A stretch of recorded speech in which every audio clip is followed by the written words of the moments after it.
is the Investor Connect podcast program. This is Hall T. Martin. I'm the host of the show, in which we interview angel investors, venture capital, private equity, family offices, and many other investor groups for startups and growth companies. I hope you enjoyed this episode. Thank you for joining us.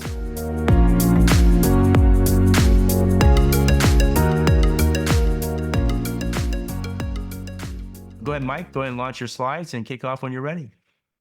All right. So, hi, everybody. Thanks for your time. I am Mike Sloan. I'm the founder and CEO of Simple Labs. We make a device called Cogni that is in the wine and spirit space. Before I get into some of the needs for Cogni in the market, I want to talk a little bit about myself. I grew up in bourbon country. I knew a lot about distilleries and distilling as a result of that. I lived right outside of Louisville, Kentucky. If you flash forward, I moved to wine country and I met a lot of winemakers and wineries out here where we're situated right now. And there's a couple of things that you notice about these guys is that one is they're very passionate about making great products. This is a love. It's not just a job. And the other is that they face a lot of serious and daunting challenges in the industry and something's badly needed to improve on the process that they're using. I want to talk about a few of those main challenges very briefly. In bourbon and whiskey, especially, angel share is a big problem. It costs them over $14 billion a year.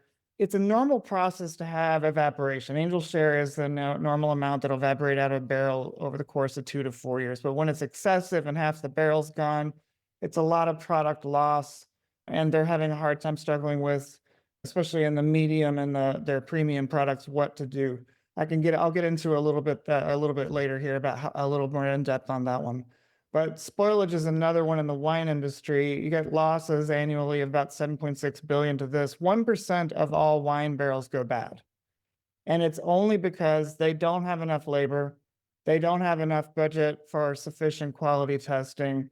And so they lose barrels. And every time they lose a barrel here in Napa Valley, it's over $22,500 on average lost. Just in the product, 300 bottles of wine in one barrel. They spend tens of millions of dollars on these quality issues, and they're losing on a lot of fronts. There's a lot more challenges than just these, of course, but in general, a better solution that involves continuous barrel monitoring is needed. And that's where it comes in. I'll talk a little bit about this bourbon business case, for instance, because they don't track real-time parameters, their vital parameters. They're often mischoosing their mid and their premium product barrels, resulting in billions lost a year, like I'd mentioned. How does this happen? If you look at their current method, every day a big facility is putting at least 1,000 barrels in every single day of the year. They put them into the rick houses, they let them age 2 to 4 years, and at the end of a 2 to 4 year period, they don't know what's inside each of these barrels, so they will randomly drill into a small number of barrels, check them for their color, their flavor, and with alcohol content. And as long as they meet their standards for their recipe, those become their premium barrels. The problem is, again, because they don't know what's inside, they're frequently misselecting what their high-end barrels should be. With our method, it's the same idea. You put the 1,000 or more in a day, but for every barrel it's covered with our devices, with Cogni, what Cogni does is it's tracking all those vital parameters. And you can see in the middle, like, of course, a barrel will start normal and full the first time it's in the first couple of days it's in the rick house. But over time, over that 2 to 4 year period, as you can see to the right, things are very different for every single barrel. And it has its own characteristics, its own wood, its own situation. These rick houses can be 7 stories tall, 70,000 barrels in one building. And so what we let them do, though, by tracking all that is say, hey, these are your candidates for your best stuff, your premium stuff, like some of these that are more full here. And then there's other ones that are going to be your mid-level things, the mid-level products. And then there's other ones where you might as well just start using that for your normal sort of run-of-the-mill products that you sell every day. Because of that, we're able to get them essentially optimize their premium productivity, their premium revenue. It's over 300% ROI compared to what they're doing now. It's a massive amount of ROI for them. And we've had several very large scale master distillers tell us they badly need this right now, both on the production side and on the company side, as far as their bottom line costs.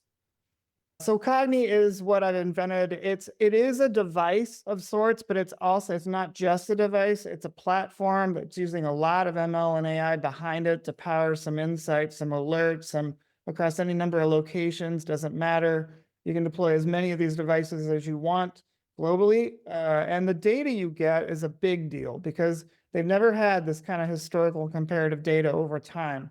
And it allows for grouping and measurements. It allows for a lot of the statistical information that is an incredibly valuable revenue stream in itself over time. So it's real-time visibility into this process. We have some very healthy immediate addressable markets. This year, we're launching in bourbon. That's nearly 4 billion in TAM for us. Later this year, we're launching in wine that in California. That is nearly 1 billion in TAM as well. And you notice that these little blue areas you see are one or two counties where we don't have to service a very large geographic area. When we have a ground presence, for instance, in Kentucky, it's really just a couple of counties to service. Or here in the Napa Valley, it's Napa and Sonoma County predominantly. It's a very small area to have to service. And then, of course, you see over to the right, we have nearly 6 billion in TAM there when we get over to EU wine. But that's not the whole story. You talk about platform extensibility. This can be applied to any spirit. So it's a $1.6 trillion global market value. We have been contacted by a number of conglomerates already. They want to know when we're going to be on the market. We are a very likely acquisition target for them because we're the only solution that can be applied to every single brand in their portfolio, whether it's a wine or a spirit. And this is likely our exit strategy, is that a conglomerate simply just acquires us. We have a number of patents. We just had another one filed, provisional one filed this week. This is continually growing based on engineering's findings and new sort of novel ways that we're coming up with to expand the functionality of this device and the platform itself. We have no direct competition. There are people out there doing one or two things in either the wine space or one or two things in the bourbon space, but no one can do what we're doing across the board for the cost that we do it for. Net margins are healthy, 80% software, 30% hardware. We're looking at a 5 million ARR this year, scaling to about 29 million by year for 2027. Our traction, we have a lot of traction right now. We're going to be signing Heaven Hill and Jim Beam. That's nearly 4.9 million barrels just with those two alone. We're also signing potentially Uncle Nearest down in Tennessee. We're doing a collaborative study with the Beam Institute, which is the leading academic center for American bourbon. The Beam conference in March, we're presenting findings. We're going to have a very large presence there. And why are we so confident about this? Well, we've already ran betas and we've already ran tests on this device, actually both in wine and bourbon. And it's been functioning really well for now over a year in all these situations. So we feel confident these guys are going to convert to long-term partners for sure. The ask that we're in the middle of is a $10 million Series A to accelerate growth. We've had 3 different seed rounds, safe-based rounds. We've oversubscribed to every single one of those. And I put in $820,000 of my own money in the latest safe round. Excellent team, a lot of experts in wine and spirits in here, a lot of people who have done startups and Internet of Things type scaling of businesses, business operations, and business strategy. Over on the right, we have an excellent list of advisors on the wine and the bourbon side who know not just the production side of this and making great products, but also understand the chemistry and the science behind those products. And with that, I finished a little early, so I'll be glad to take any questions. Great presentation, Mike. Vadim, what's your first question? What is the nature of the device? How does it, the physical form, and what does it do? Yeah, so let me go back to the first slide. You can see it here. That's a good question. The device looks like this when it's fitted into a wine situation. It goes right into the barrel. It uses the same food grade materials that they use in winemaking right now. And then you can see over here with the bourbon one, it is actually put into the barrel right after the barrel is filled. With bourbon, it has to stay in there. So it's actually fitted with threads and a rubber O-ring, and it's airtight, watertight. And then you can see these batteries go on afterwards that are magnetic pogo pin type batteries that last multiple years.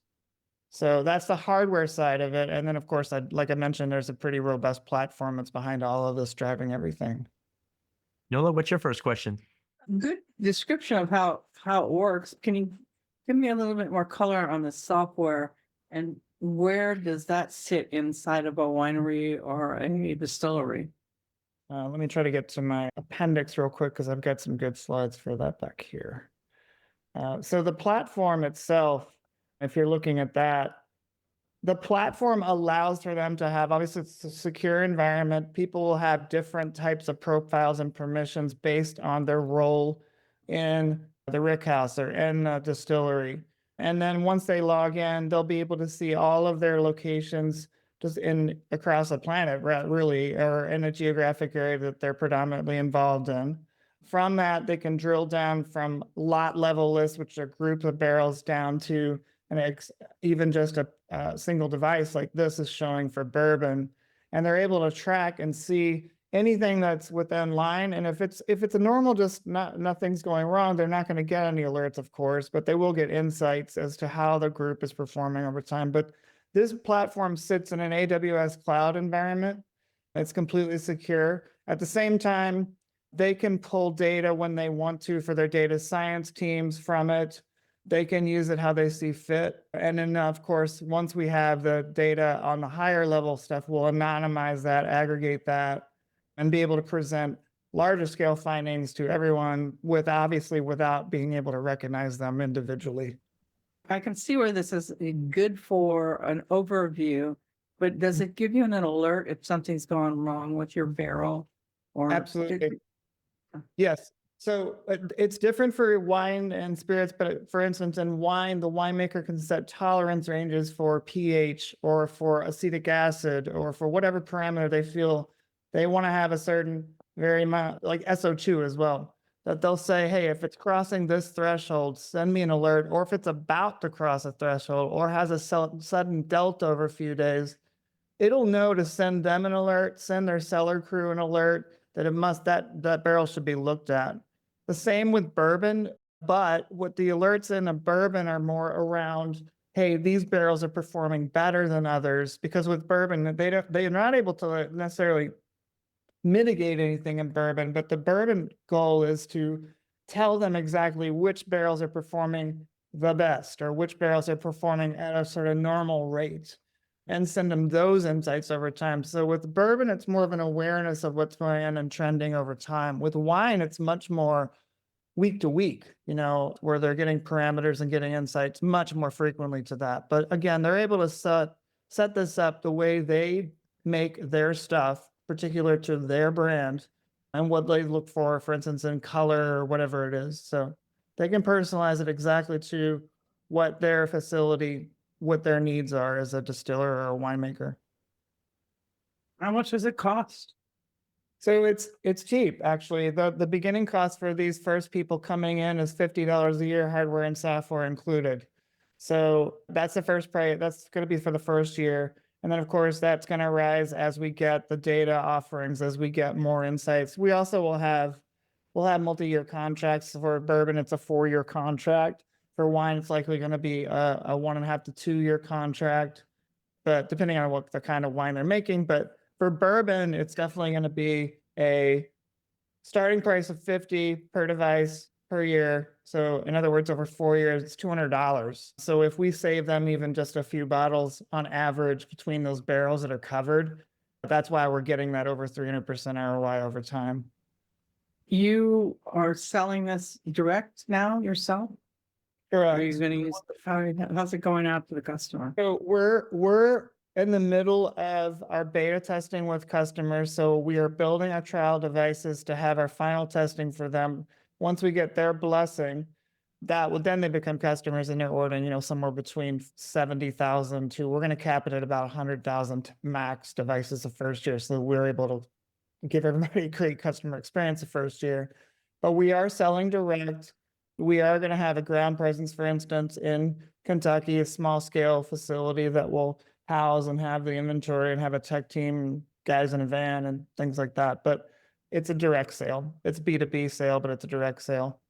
And is the product reusable if that barrel goes bad Or if you're, Uh, you empty the barrel because you bottled it, can you reuse that device? Absolutely. Yeah, that's a lot of since it's a SaaS-based model, and we still own the hardware, we'll bring in those devices after X number of years, refurbish them, check the electronics inside, and then it's literally a canister that gets pulled out of the tube part of the device. And then we're able to send it right back out into the field because the steel itself is going to last a very long time. So, we'll get at least a decade out of that. So yeah, I mean, the margins obviously first year are much smaller, but then they grow substantially over time, especially because of that reusage. That's a really important part. Yeah. Great. Well, thanks so much, Mike. Great questions, Noah, Vadim. Investor Connect helps investors interested in startup funding. In this podcast series, experienced investors share their experience and advice. You can learn more at investorconnect.org. Paul T. Martin is the director of Investor Connect, which is a 501c3 nonprofit dedicated to the education of investors for early stage funding. All opinions expressed by Hall and podcast guests are solely their own opinions and do not reflect the opinion of Investor Connect. This podcast is for informational purposes only and should not be relied upon as a basis for investment decisions.